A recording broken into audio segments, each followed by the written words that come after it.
সুপ্রিয় উপস্থিতি, আমাদের মাঝে উপস্থিত হয়েছেন তরুণ সমাজের অন্যতম আইকন জনাব গোলাম রব্বানী কাশেমী। আমরা তাকে ধন্যবাদ জানাচ্ছি। আমরা সবাই বক্তব্য রাখবো, শুধুমাত্র সালাম দিয়ে আপনার বক্তব্য শুরু করবেন। এখন আপনাদের সম্মুখে বক্তব্য নিয়ে আসছেন বাংলাদেশ ইসলামী ছাত্র সেনা কেন্দ্রীয় পরিষদের সহ সাংগঠনিক সম্পাদক মোহাম্মদ ইমাম হোসেন রেজা।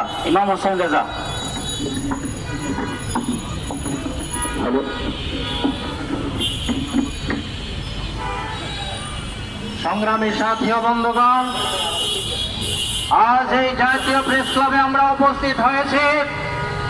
সাংবাদিক ভাইরা উপস্থিত আছেন, তাদের দৃষ্টি আকর্ষণ করে আমি বলব, এই দেশে যখন সুফিবাদীরা রাজপথে থাকে আপনারা মিডিয়া কভারেজ করেন না।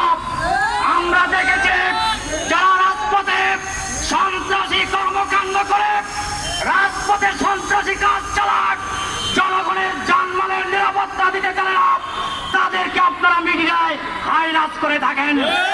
আজকে এই প্রেস ক্লাব থেকে বলবো, আল্লামা ওয়াহিদুদ্দিনের হত্যার বিচার অনতি বিলম্বে যদি বর্তমান সরকার না করে, আমাদের কেন্দ্রীয় নেতৃবৃন্দ যদি আমাদেরকে ঘোষণা দেয় সমগ্র বাংলাদেশ ছাত্র সেনা বন্ধ করে দেবে, আমরা আমাদের নেতৃবৃন্দের নির্দেশের অপেক্ষায় আছে।